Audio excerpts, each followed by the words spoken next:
اچھا اب یہ تو ہو گیا ان کا معاملہ. اصل معاملہ ہے سپریم کورٹ کے اندر آج بھی جسٹس قاضی فائز عیسیٰ صاحب نے 15 ججز کو بٹھایا ہوا ہے. یعنی پاکستان کے لوگوں کے حق رائے دہی سے زیادہ، الیکشن سے زیادہ پریکٹس اینڈ پروسیجر ایکٹ ضروری ہے، جس کے اوپر پوری سپریم کورٹ بیٹھتی ہے. ٹی وی کے اوپر ایک باقاعدہ کا ایک شو چلتا ہے، جس طرح ٹاک شو ہوتا ہے. تو آج صدر سپریم کورٹ بار جو ہے عابد زبیری صاحب وہ دلائل دے رہے تھے. تو انہوں نے جب کہا کہ ود اٹموسٹ ریسپیکٹ، تو قاضی فائز عیسیٰ صاحب نے کہا نہیں، آپ اٹموسٹ ریسپیکٹ کو چھوڑیں، آپ دلائل دیں. اور اندازہ قاضی فائز عیسیٰ صاحب کی عدالت کا لگائیے کہ عابد زبیری صاحب سپریم کورٹ بار کے نہ صرف صدر ہیں بلکہ وہ ان کے وکیل تھے، اور قاضی فائز عیسیٰ صاحب جو ہیں وہ یہ سمجھ رہے تھے جیسے وہ تحریک انصاف کے وکیل ہیں، جس کے اوپر انہوں نے بتایا کہ میں سپریم کورٹ بار کا وکیل ہوں، میں کسی سیاسی جماعت کا وکیل نہیں ہوں. اور ایک اور خبر ذرا سن لیجئے. اور خبر عدیل سرفراز صاحب جو ہیں انہوں نے کہا کہ جسٹس قاضی فائز عیسیٰ نے جسٹس منیب اختر کو سوال کرنے سے روک دیا. جسٹس قاضی فائز عیسیٰ بولے ججز اپنی رائے فیصلے میں دے سکتے ہیں. وکیل صاحب ایک بات ذہن نشین کر لیں، آج کیس کی آخری سماعت ہے، ہم یہاں وکلا کو سننا چاہتے ہیں. بالکل ٹھیک ہے، جسٹس منیب شاید اس بینچ میں کانسٹیٹیوشن کو لے کے جو چند ججز ہیں، چند ججز، ایک دو جو ججز ہیں جو سب سے زیادہ ویلڈ سوال اٹھا رہے ہیں، جو سب سے زیادہ کانسٹیٹیوشن کے اوپر گرپ رکھتے ہیں، ان میں سے ایک ہے. اب ذرا اندازہ لگائیے کہ جسٹس بدیال کی کورٹ ہوتی اور جسٹس قاضی فائز عیسیٰ کو سوال کرنے سے روک دیا جاتا تو کیا رد عمل ہوتا، گھنگرو توڑ دیے جاتے. لیکن چونکہ فی الحال ستو پی کے سونا ہے. لیکن چلیے سوالات بڑے واضح ہیں. جسٹس اعجاز الاحسن نے کہا پارلیمنٹ رولز نہیں بنا سکتی، نہ ہی رولز بنانے کے لیے قانون سازی کر سکتی ہے. موجودہ قانون کے دائرہ کار میں رہ کر رولز میں رد و بدل کرنے کا اختیار صرف سپریم کورٹ کے پاس ہے. لیکن جسٹس قاضی فائز عیسیٰ بولے آئین کہتا ہے کہ سپریم کورٹ اپنے پریکٹس اینڈ پروسیجر کے رولز بنانے کے لیے با اختیار ہے. اگر سپریم کورٹ آئین سے بالا رولز بناتا ہے تو کوئی تو یاد دلائے گا کہ آئین کے دائرے میں رہیں. اب اس حوالے سے جسٹس اعجاز الاحسن جو ہیں انہوں نے جو سوال ہیں وہ ان کے بڑے ویلڈ ہیں، اور انہوں نے کہا کہ اگر اس قانون کے تحت ہو اور قانون سازی پھر بدل دی جائے تو اس کا کیا ہوگا. لیکن آج جو اصل سوال اٹھایا ہے وہ جسٹس مظاہر علی اکبر نقوی نے اٹھایا ہے. چونکہ پریکٹس اینڈ پروسیجر جو ایکٹ ہے وہ صرف سپریم کورٹ کے متعلق ہے، اور سپریم کورٹ جو ہے وہ صرف پاکستان کے اندر صرف ایک عدالت نہیں ہے، بلکہ پاکستان کے اندر ایک وفاقی شرعی عدالت بھی ہے.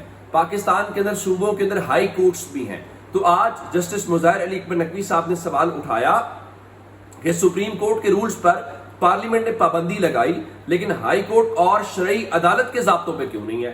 یعنی آپ سپریم کورٹ کے اوپر جو چیز لاگو کر رہے ہیں وہ باقی عدالتوں کے اوپر لاگو کیوں نہیں کر رہے.